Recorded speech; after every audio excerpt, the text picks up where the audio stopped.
Oi, gente, eu sou a Raquel, eu sou estudante de medicina e hoje eu vou falar para vocês perguntas e respostas sobre o coronavírus. Então, gente, a gripe, ela também é causada por um vírus. Só que essa família de vírus são os vírus influenza. Todos os vírus influenza, eles começam com H e terminam com N. Por exemplo, H1N1. O coronavírus, como eu falei com vocês, também é gerado por um vírus, só que é o vírus SARS-CoV-2. Então, são dois vírus diferentes, de famílias diferentes, tá bom? E a gripe, ela tem vacina, todo ano a gente vacina, as pessoas que têm mais idosas geralmente levam vacina. E ela também tem medicamentos, você pode tomar remédio para sarar a gripe. Já o corona é uma doença muito nova, então a gente não tem certeza se tem algum medicamento que funciona ainda, e a gente também ainda não tem uma vacina que a gente pode distribuir pelo Brasil inteiro. Então a gente ainda tem muita incerteza em relação ao coronavírus. Qual que é a diferença, então, entre a gripe e o corona? Então, vamos lá. A gripe, ela é uma velha conhecida do ser humano. E ela, como eu falei com vocês, ela também é gerada por um vírus. Esse vírus é um vírus de RNA. O que é o RNA? É o material genético do vírus.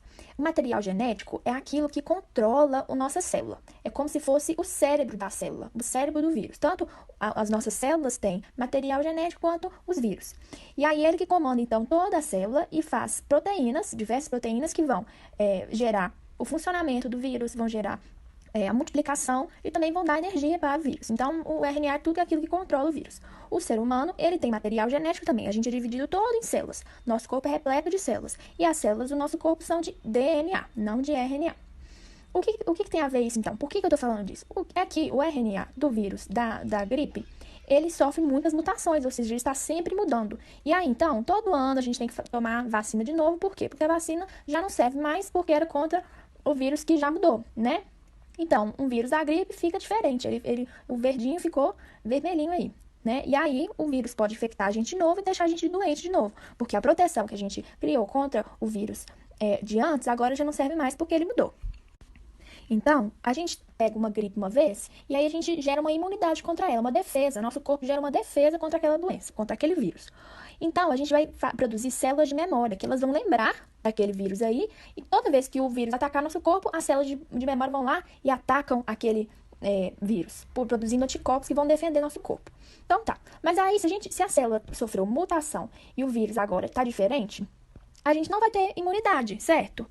Bom, geralmente isso é verdade. Porém, algumas vezes, um mesmo anticorpo, ele pode matar células diferentes, vírus diferentes. Em algumas pessoas, elas produzem um anticorpo que vai matar tanto o vírus antigo quanto o novo. Isso o vírus da gripe, né? Que eu tô falando. Então, a gente tem o que a gente chama de imunidade cruzada. Porque algumas pessoas vão gerar imunidade contra alguma coisa que elas nem foram infectadas ainda. E aí, quando alguém fica doente com a gripe nova, por exemplo, e vai infectar outras pessoas, algumas já têm a defesa natural contra aquela doença, porque elas pegaram a gripe antiga e aí isso ajudou ela a defender com a gripe nova. Então, o vírus circula menos, porque algumas pessoas não pegam e não passam para outras pessoas. A gripe, então, por conta disso, ela atinge menos pessoas e mata um pouco menos. O corona é uma doença totalmente nova para a gente. Então, a gente não tem imunidade nenhuma contra ele. E aí, então, ele se espalha muito mais rápido e acaba matando mais, infelizmente. A gripe, ela mata em torno de 0,02 a 0,4% das pessoas que ela infecta. O coronavírus já tem uma mortalidade de 1, ou seja, a cada 100 pessoas que são infectadas pelo coronavírus, de 1 a 2 pessoas morrem. Isso quer dizer, então, que a mortalidade, ela pode ser até 100 vezes maior do corona do que da gripe. Então, ela pode ser do dobro até 100 vezes maior, e isso é muita coisa. E tem mais. 14% das pessoas que pegam o coronavírus, ou seja, 14 pessoas entre 100 que ficaram infectadas, elas podem desenvolver uma doença de uma forma muito grave. E, além disso, 5% dessas pessoas podem parar na UTI, o que é muito sério. Quer dizer que 5 em cada 100 pessoas podem precisar de respirador, podem ficar bastante graves no hospital.